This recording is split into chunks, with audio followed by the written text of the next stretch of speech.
ሰላም ውድ የሉሲና ኢንተርቴይንመንት ቤተሰቦች፣ ዛሬ ወደ ፖለቲካው ዓለም ዘልቀን በመግባት በታዋቂ ፖለቲከኞች ላይ የደረሱትን እጅግ አስደንጋጭና አሳፋሪ አጋጣሚዎች እንመለከታለን።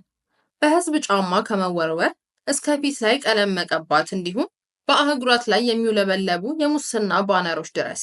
በዝርዝራችን ውስጥ የመጀመሪያው ናዋዝ ሻሪፍ ነው። ብዙዎቻችሁ የምታውቁት ስም ነው።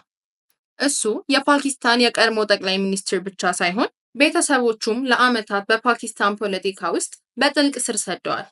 ምንም እንኳን ሚያን ሳሃብ ብዙ ጊዜ እንደሚጠሩት በአጠቃላይ የተከበረ ሰው ቢሆንም በከፍተኛ ኃይልና ስልጣን ቢኖራቸውም የህዝብ ውርደትንም በበቂ ሁኔታ አይተዋል። ለምሳሌ መጋቢት 2018 በላሆር በሚገኘው የጃሚያ ናማ ስነ ስርዓት ላይ እንደ ዋና እንግዳ ተጋብዘው ነበር። ናዋዝ ሻሪፍ ወደ መድረኩ ንግግራቸውን ለማድረግ ሲሄዱ ሙናዋር ሁሴን የተባለ ሰው በድንገት ጫማውን አውልቆ በቀጥታ ወደ ቀድሞ ጠቅላይ ሚኒስትር ወረወረው። በሚበረው ጫማ ሙሉ በሙሉ በመደናገጥ ሻሪፍ ራሳቸውን ለመከላከል አልቻሉምና ጫማው በቀጥታ ደረታቸውን መታቸው። አጥቂውም ወዲያውኑ ተይዞ ሚያን ሳሃብም ባልጠበቁት የጫማ ጥቃት ምክንያት በቀጥታ ወደ ቤታቸው ሄዱ። አሁን አንድ አስገራሚ ነገር ይኸውና፣ ፖሊስ ሙናዋርን እና ሁለት ጓደኞቹን ጋፉርንና ሳጂድን በቁጥጥር ስር ያዋለ ሲሆን መጀመሪያ ላይም ሽብርተኞች ብሏቸዋል። ሆኖም የአሸባሪዎች ፍርድ ቤት ጫማ መወርወር አክብሮት የጎደለው ቢሆንም ሽብርተኝነት ተብሎ ሊመደብ እንደማይችል በመገንዘብ ጉዳዩን በጠቅላላ ዘግቶታል።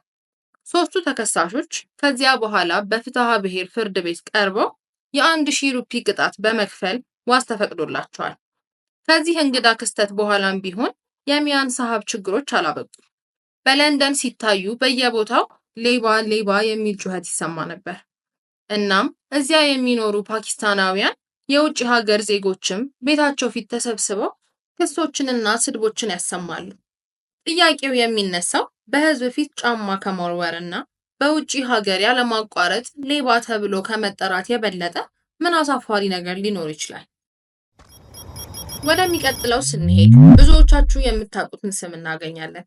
ጆርጅ ደብል ቡሽ የዩናይትድ ስቴትስ የቀድሞ ፕሬዝዳንት። የእሱ ውርስ በአጭሩ ለመናገር አወዛጋቢ ነው። በተለይም በ2003 በብዙዎች የሐሰት ምክንያት ነው ብለው በሚያምኑት ላይ የኢራቅ ጦርነት ለመጀመር የወሰኑት ውሳኔ፣ ይህም እጅግ ብዙ ሙስሊሞችን ህይወታቸውን እንዲያጡ ምክንያት የሆነ ግጭት ነው። ወደ 2008 እንመለስ። ቡሽ የአሜሪካ ወታደሮችን ከኢራቅ ስለማስወጣት በጋዜጣዊ መግለጫ ሲናገሩ እንደ ደፋር ኢራቃዊ ጋዜጠኛ በጣም ግልጽ የሆነ መግለጫ ለመስጠት ወሰነ። ሙንታዳር አልዛይዲ ጫማውን አውልቆ ወደ ፕሬዝዳንት ቡሽ ወረወረው። ፕሬዝዳንቱ የመጀመሪያውን ነገር ለማስወገድ ቢችሉም ቁርጠኛ የሆነው ጋዜጠኛ በፍጥነት ሁለተኛውን ጫማ ተከትሎ ወደ ፕሬዝዳንቱ ወረወረው። ሙንታዳር ወዲያውኑ ተይዞ በዚህ ድርጊቱ 9 ወራትን በእስር አሳልፏል። ከተለቀቀ በኋላ የአሜሪካን ፖሊሲ አጥብቆ የሚተች ሆነ። በኢራቅ ፖለቲካ ውስጥም ተሳተፈና በሀገሪቱ ውስጥ በአሜሪካ ላይ ያለማቋረጥ ተናገረ። በታዋቂነትም ያንን ስሜቱን ለመግለጽ አንድ ጥንድ ጫማ ብቻ በማግኘቱ ተጸጽቻለሁ ብሏል። ለብዙ ኢራቃውያን የሙንታዳር የድፍረት ተግባር ጀግና አድርጎታል። ሆኖም የዩናይትድ ስቴትስ ፕሬዝዳንት ሆኖ በጫማ መመታት ያለ ጥርጥር ትልቅ ውርደትና ስድብ ነበር። ነገር ግን ቡሽን የተቹት ዓለም አቀፍ ተቺዎች ብቻ አልነበሩም።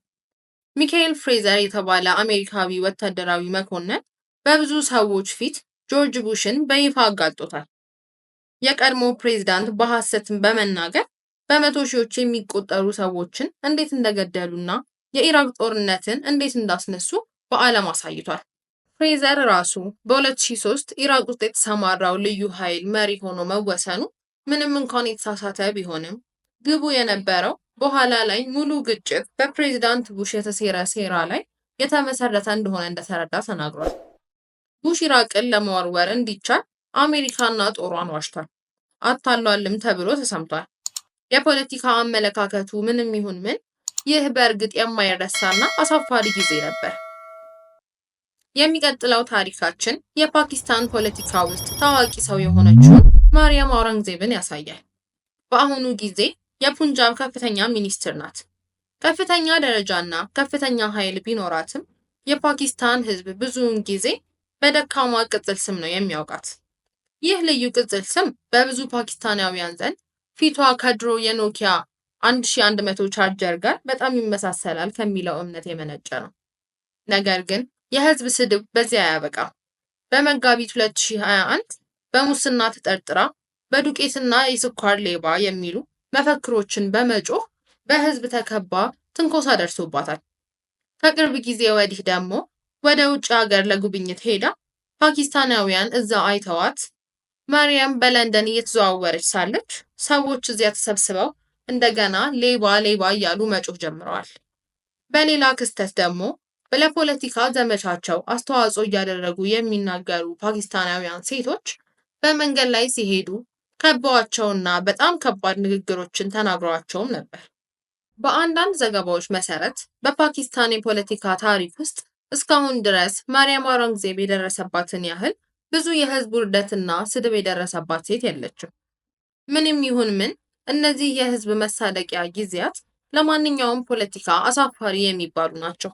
አሁን ደግሞ በአሁኑ ጊዜ የፓኪስታን የመከላከያና የአቪዬሽን ሚኒስትር የሆኑትን ሀዋጃ አሲፍን እኔ ከፍተኛ ደረጃ ያለው ፖለቲከኛና ሚኒስትር እንደመሆናቸው መጠን በተወሰነ ደረጃ የማይነኩ ይመስላቸዋል።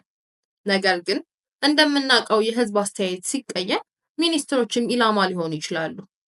ሀዋጃ ሳሃብ በአጠቃላይ የተከበሩ ሰው ቢሆኑ በ2018 የውጭ ጉዳይ ሚኒስትር በነበሩበት ወቅት በሲያልኮት ውስጥ እጅግ አሳፋሪ ክስተት አጋጥሟቸዋል። በተወሰነ ጉዳይ ላይ ከመገናኛ ብዙሃን ጋር እየተነጋገሩ ነበር። በመቶዎች የሚቆጠሩ ሰዎች ጋዜጠኞችን ጨምሮ ንግግራቸውን ሲያዳምጡ ዙሪያቸውን ከበቧቸው። በድንገት ከህዝቡ መካከል አንድ ሰው ጥቁር ቀለም በቀጥታ ፊታቸው ላይ ወረወረ።